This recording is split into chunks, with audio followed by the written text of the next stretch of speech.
South India shopping mall the wedding మంత్ర సరికొత్త wedding collection south India shopping mall. Welcome to Suman TV. నేను మానస. గత కొన్ని రోజులుగా చూస్తూ ఉన్నాము, ప్రపంచవ్యాప్తంగా కోవిడ్ కేసెస్ పెరుగుతున్న వేళ ఇప్పుడు కొత్త వేరియంట్ JN1 అని చెప్తున్నారు. మరి ఈ JN1 ప్రభావం ఏ విధంగా ఉంటుంది, ఎవరిపైన ఎక్కువ ప్రభావం ఉంటుంది అనే విషయాలు మనం తెలుసుకుందాం.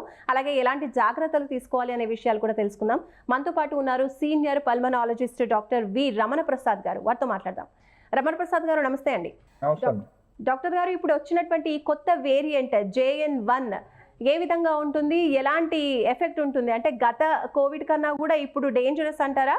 లేదమ్మా, ఇప్పుడు ఉన్న రిపోర్ట్స్ ప్రకారం ఏంటంటే ఇది చాలా మైల్డ్ విరులెన్స్ ఉన్న వైరస్. సో దీనివల్ల ఏంటంటే ముందులాగా మనకి పాండమిక్ వచ్చే అవకాశాలు చాలా తక్కువగా కనిపిస్తున్నాయి. ప్రస్తుతానికైతే ఏంటంటే చాలా లిమిటెడ్ గానే దీని ఎఫెక్ట్ ఉండబోతూ ఉంటుంది అనమాట. సో సర్వసాధారణంగా ఏదైతే వైరల్ ఇన్ఫెక్షన్ మనకి ఇప్పుడు influenza A, influenza B, swine flu, respiratory syncytial virus already మనకి ఎన్విరాన్మెంట్ లో ఉన్నాయి. ఇప్పుడు ఇది కూడా ఒకటి యాడ్ అయింది అనమాట. దానికి స్ప్రెడ్ అనేది ఎక్కువగా జరుగుతోంది. అలాగే కొన్ని డెత్ కేసెస్ కూడా మనం చూస్తూ ఉన్నాం. కాబట్టి ఎలాంటి జాగ్రత్తలు తీసుకోవాలంటారు? అంటే ముఖ్యంగా మనం ఇక్కడ గమనించాల్సింది ఏంటంటే ప్రతి సంవత్సరం మనకి ఈ సీజన్ లో ముఖ్యంగా వాతావరణం మారే టైంలో ఎండాకాలం నుంచి వానాకాలంకి వెళ్ళేటప్పుడు సడన్ గా ఇలా చల్లగాలు వచ్చినప్పుడు ఏంటంటే వాతావరణంలో వైరల్ ఇన్ఫెక్షన్స్ చాలా ఎక్కువ అవుతాయి. సో ఈసారి ఏంటంటే ఉన్న వాటితో పాటు మళ్ళీ ఈ కోవిడ్ ఈ వైరస్ నేనున్నానంటూ వచ్చిందనమాట. బట్ మనం ఎక్కువ శాతం గమనిస్తే మైల్డ్ సిమ్టమ్స్ ఉన్నాయి. గొంతు నొప్పి, జలుబు, 101, 102 టెంపరేచర్, బాడీ పెయిన్స్, ఇలా సర్వసాధారణంగా ఏదైతే వైరల్ ఇన్ఫెక్షన్ సిమ్టమ్స్ ఉంటాయో దీనికి ఇప్పుడు అలానే ఉన్నాయి. కానీ మీరు అన్నట్టుగా డెత్స్ ఏవైతే కొన్ని జరిగినాయో ఇవన్నీ ఏంటంటే ఆల్రెడీ వాళ్ళు కో ఎగ్జిస్టింగ్ ప్రాబ్లమ్స్ తో బాధపడే వాళ్ళు, ఇమ్యూనిటీ తక్కువ ఉండే ప్రాబ్లమ్స్ లో ఇంకా డయాబెటీస్ కావచ్చు, కిడ్నీ డిసీజ్ కావచ్చు, లివర్ డిసీజ్ కావచ్చు, ట్రాన్స్ప్లాంటేషన్ అయిన వాళ్ళు కావచ్చు, పెద్ద వయసు వారు, ఎవరికైతే ఇమ్యూనిటీ పవర్ తక్కువ ఉంటుందో వాళ్ళల్లో ఏంటంటే ఎనీ నార్మల్ వైరస్ ఇన్ఫెక్షన్ న్యూమోనియాగా మారినట్టే వాళ్ళలో ఇది కొంచెం ఇబ్బంది కలిగించవచ్చు అనమాట. అంతేగాని మిగతా వాళ్ళతో పోలిస్తే, మిగతా లాస్ట్ ఇయర్ తో పోలిస్తే మనకి ఆ కోవిడ్ సీజన్ లో వచ్చిన ఇబ్బందులు అయితే ఈసారి మనం చాలా తక్కువగానే ఎక్స్పెక్ట్ చేస్తూ ఉన్నాం. అందరికి తెలిసిందే కదా, వైరల్ ఇన్ఫెక్షన్స్ అనేవి ఏంటంటే దగ్గినప్పుడు, తుమ్మినప్పుడు వైరస్ బయటకు వస్తుంది వాతావరణంలో. ఇప్పుడు తప్పనిసరిగా మాస్క్ ధరించడం, సోషల్ డిస్టెన్స్ పాటించడం, ఎక్కువ మంది జనాలు గుమికూడిన ప్రదేశాలకు వెళ్లకుండా ఉండడం, at the same time hand sanitization చేసుకొని ఎవరైతే ఇప్పటి వరకు వ్యాక్సినేషన్ వేసుకోకుండా ఉన్నారో వాళ్ళు మళ్ళీ వ్యాక్సినేషన్ తీసుకోవడం మంచిది. ఆల్రెడీ తీసుకున్న వాళ్ళకైతే బూస్టర్ డోసెస్ అయితే ప్రస్తుతం ఏమీ అవసరం కనిపించట్లేదు. ఓకే, అంటే ఇతరత్ర హెల్త్ ప్రాబ్లమ్స్ ఉన్న వాళ్ళకి డేంజర్ ఉంటుంది అంటున్నారు. అయితే చిన్నపిల్లలకు కూడా ఇది ఏమైనా డేంజరస్ గా ఉంటుందా, లేదంటే చిన్నపిల్లల పైన ఎలాంటి ప్రభావం ఉంటుంది? ప్రస్తుతానికైతే మనకి లాస్ట్ టైం కూడా మనం గమనించాము, కోవిడ్ చిన్నపిల్లల్ని ఏ రకంగా ఇబ్బంది పెట్టలేదు. అలానే ఈసారి కూడా చిన్నపిల్లల్లో పెద్ద ప్రభావం ఇదేం చూపించదు. ఎవరికైతే రెసిస్టెన్స్ పవర్ తక్కువ ఉందో, ఇమ్యూనిటీ పవర్ తక్కువ ఉందో, కోమార్బిడ్ కండిషన్స్ తో బాధపడుతున్నారో వాళ్ళు మాత్రం డెఫినెట్ గా కొంచెం జాగ్రత్తగా ఉండాల్సిన సమయం ఇది. ఓకే, ఇప్పుడు ఉన్నటువంటి JN1 వేరియంట్ ఎలాంటి ప్రభావం చూపిస్తుంది బాడీ పైన? ఎక్కువగా ఏ బాడీ పార్ట్స్ పైన ఇది ఎఫెక్ట్ ఉండే అవకాశం ఉండొచ్చు? ఇవన్నీ గాలిలో వాతావరణంలో ఉంటాయి కాబట్టి మనం పీల్చినప్పుడు రెస్పిరేటరీ ట్రాక్ట్ లోపలికి వెళ్ళినప్పుడు ఏదో అప్పర్ రెస్పిరేటరీ కానీ లోయర్ రెస్పిరేటరీ ట్రాక్ట్ కానీ ఇది ఇన్ఫెక్ట్ చేయొచ్చు. సాధారణంగా ఏంటంటే జలుబు, తుమ్ములు, గొంతు నొప్పి, జ్వరం అక్కడితో ఆగిపోతుంది.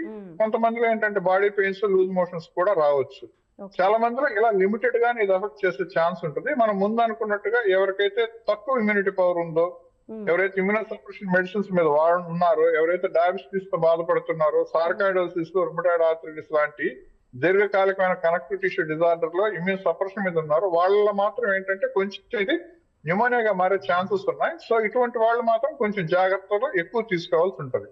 ఓకే డాక్టర్ గారు, ఇప్పుడు JN1 వేరియంట్ కోవిడ్ వచ్చిన వాళ్ళు ఇప్పుడు 2 తెలుగు రాష్ట్రాల్లో కూడా విస్తరిస్తుంది కాబట్టి ఒకవేళ కోవిడ్ వస్తే గనక ఎలాంటి జాగ్రత్తలు తీసుకోవాలి అండ్ ఎలా ఉండాలి? లాస్ట్ టైం లాగా ఒక రూమ్లోనే ఉండడం ఇలా జాగ్రత్తగా ఉండాలి అంటారా, లేదంటే ఇప్పుడు కొంచెం ప్రభావం తక్కువగా ఉంది కాబట్టి పర్వాలేదంటారా? ఎవరికైతే వైరల్ ఇన్ఫెక్షన్ వస్తుందో అది ఏదైనా కావచ్చు, కోవిడ్ కావచ్చు, ఇన్ఫ్లుయెన్జా A కావచ్చు, ఇన్ఫ్లుయెన్జా B, స్వైన్ ఫ్లూ, వీళ్ళు ఏంటంటే తప్పనిసరిగా వాళ్ళని ఐసోలేట్ చేసుకోవాలి. ఎందుకంటే వాళ్ళ వల్ల వాళ్ళ ఫ్యామిలీలో మిగతా మెంబర్స్ కూడా అఫెక్ట్ అయ్యే ఛాన్స్ ఉంటుంది. అట్ ది సేమ్ టైం సొసైటీలో మిగతా వాళ్ళకి కూడా వీళ్ళు ఇన్ఫెక్ట్ చేసే ఛాన్స్ ఉంటుంది.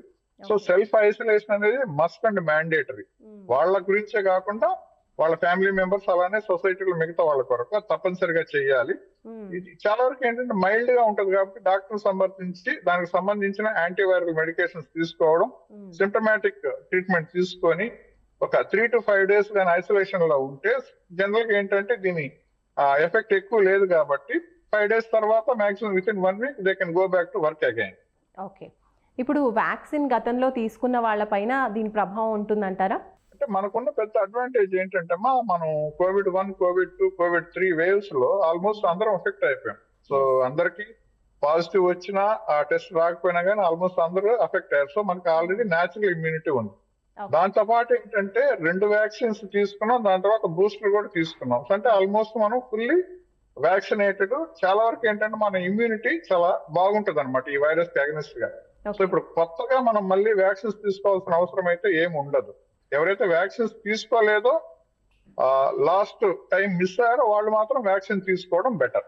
ఓకే, సో గతంలో తీసుకుని వాళ్ళు ఇప్పుడు మళ్ళీ వ్యాక్సిన్ తీసుకుంటే బెటర్ అని తీసుకోవడం బెటర్.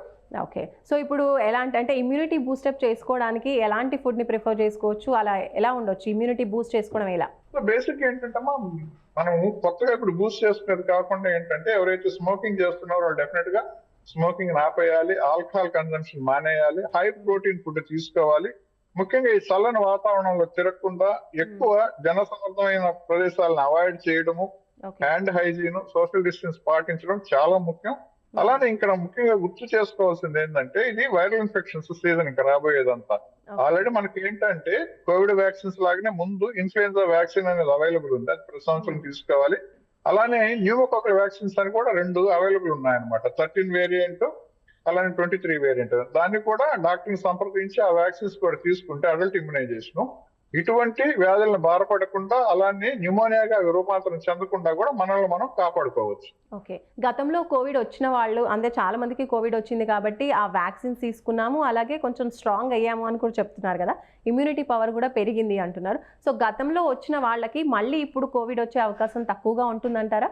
మనం ఒకటే గుర్తుపెట్టుకోవాల్సింది ఏంటంటే మనం ఈ వ్యాక్సిన్స్ తీసుకునేది ముఖ్యంగా ఏంటంటే అది ఇన్ఫెక్షన్ గా మారకుండా న్యూమోనియాగా మారకుండా అన్నమాట. సో మనకి ఎన్నిసార్లు అయినా కానీ ఈ వైరల్ ఇన్ఫెక్షన్స్ రావచ్చు. కానీ ఎవరైతే వ్యాక్సిన్స్ తీసుకున్నారో, ఎవరైతే ప్రీవియస్ గా ఇన్ఫెక్ట్ అయ్యి న్యాచురల్ గా ఇమ్యూనిటీ ఉందో వాళ్ళలో ఏంటంటే దీని ప్రభావం చాలా తక్కువగా ఉంటుంది, చాలా లిమిటెడ్ గా ఉంటుంది అనమాట. మైల్డ్ సింటమ్స్ వచ్చి వాటికి అవే తగ్గిపోయే ఛాన్సెస్ మిగతా వాళ్ళతో పోలిస్తే వీళ్ళలో చాలా ఎక్కువగా ఉంటుంది. Right, thank you so much Ramana Prasad గారు. రైట్, ఇదండి చూస్తున్నారు కదా, సీనియర్ పల్మనాలజిస్ట్ మనకు తెలియజేస్తున్నారు. ఎక్కువగా స్ప్రెడ్ అవుతుంది కోవిడ్ JN1 వేరియంట్, అయినప్పటికీ కూడా భయపడాల్సిన అవసరం లేదు, కాస్త జాగ్రత్తగా మాత్రం కంపల్సరీ ఉండాలి. గతంలో కోవిడ్ వ్యాక్సిన్స్ తీసుకొని వాళ్ళు మాత్రం కంపల్సరీ వ్యాక్సిన్స్ తీసుకోవాలి. అండ్ అలాగే ఇమ్యూనిటీ పవర్ని ఇంప్రూవ్ చేసుకుంటే కనుక ఇప్పుడు కోవిడ్ వచ్చినా కూడా ఎలాంటి ప్రాబ్లం ఉండదు అండ్ కోవిడ్ కూడా స్ప్రెడ్ అయ్యే అవకాశం చాలా తక్కువగా ఉంటుందని తెలియజేస్తున్నారు. చూస్తూనే ఉండండి సుమన్ టీవీ. నమస్తే.